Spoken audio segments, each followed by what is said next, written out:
Hey, what's up everybody? Rob Anderson, Clean Power Wash, Salisbury, Maryland. I know I've talked about pricing a lot in the past, so this may be a little bit of a repeat, but still worth listening to. So somebody was posting basically that, you know, competitive pricing, quote unquote. Basically that, you know, that according to this person that they feel they have to not charge as much and try to make more profit in order to stay, you know, in the same price range as other companies. Sorry, let's say whatever. And was kind of quickly refuted, and I would say the same thing, and I'm going to say the same thing.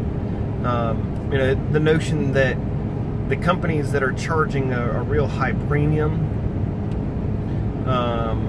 are, you know, sole proprietors. They don't have lots of crews and this and that, and so they've got to keep it low to keep their guys busy, yada yada.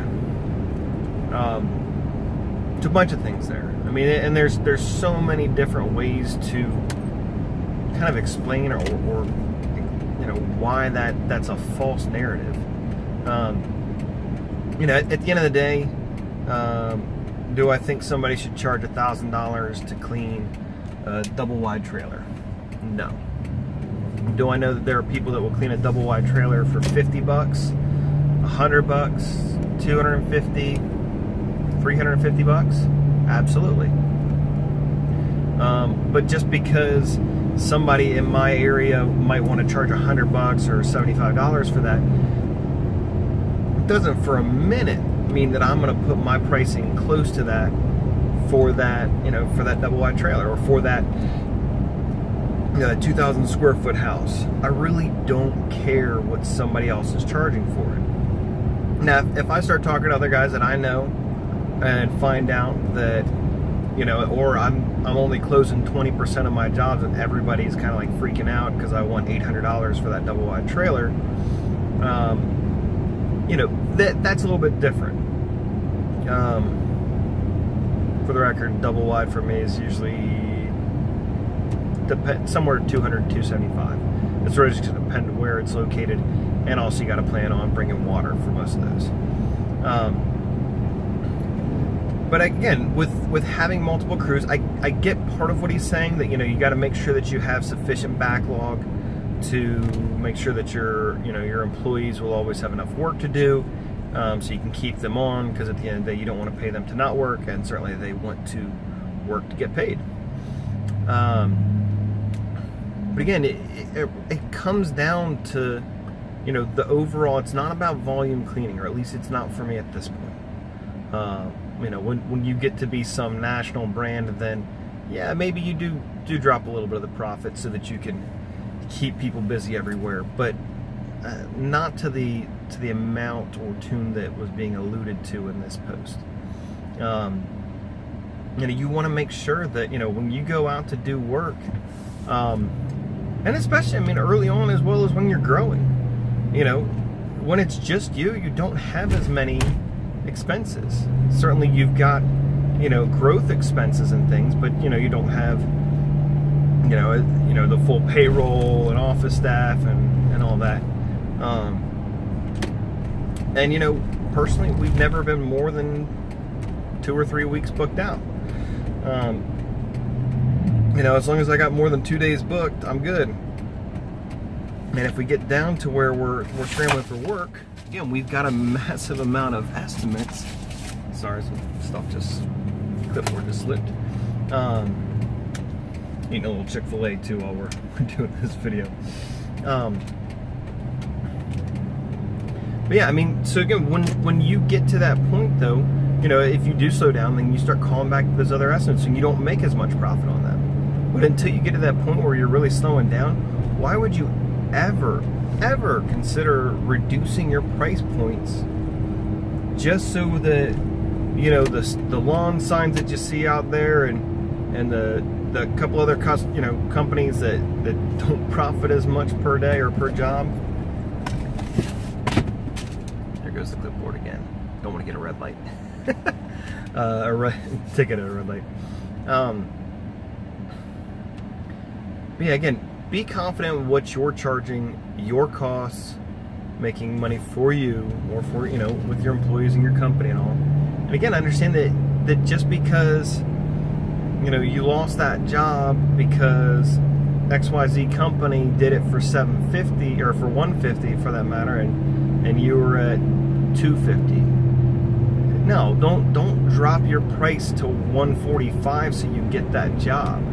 You know, if I've priced a job at $250, I'm not going to drop it down by $100 on that.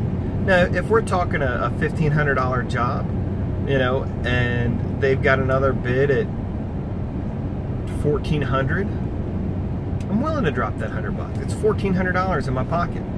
Yeah, we'll take that. You know, I'm going to be a little bit rigid at first about it, but at the end of the day, it's not even 10% in that situation. So, again, make sure that your numbers and your pricing takes care of your company. The rest doesn't matter. Plain and simple, you know. So, and again, there's a lot of us, and hopefully you'll be part of that too, that, you know, you get to a point, it's not about cherry picking customers, it's about getting enough customers and getting people to call you that want your services. They want to hire you. They're not calling you and 8 other companies just to get the cheapest price. That's not who, you know, most of us want, and who, you know, usually that kind of customer isn't what that person wants to even work for anyways. And also, I mean, you can think about it too. Just because, you know, you go into the BMW dealership and say, hey, well, I can get this, you know, this Kia, you know, or whatever other vehicle for, you know, their sports car. I don't know if Kia has a sports car, but their sedan is $5,000. BMW doesn't care. Okay, that's great. Well, you don't have the 35 grand for whatever BMW sedan. Okay, have a nice day. No harm, no foul. You know, BMW has priced their vehicles at a premium. Are there a few components that cost more in it? Yeah, but the rest of it's really just design and the overall image and everything about it that, you know, you're not getting out of a Kia. So what? You know, there are people that can afford a Kia. They're going to get a Kia. They might be happy with that Kia, and that's fine.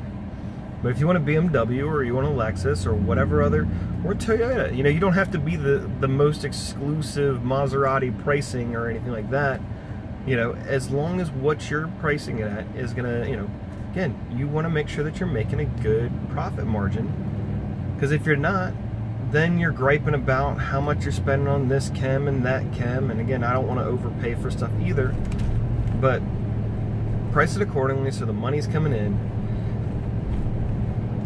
Keep going on. You know, it's hard when you get, you know, 2 or 3 rejections also back to back, where people are saying, well, I got a lower price, got a lower price, got a lower price. Okay, throw that out. Keep pricing how you want to price and make your money. You will find, you know, if you get enough, if you've got 20 leads, you're going to book a decent amount of those to stay busy.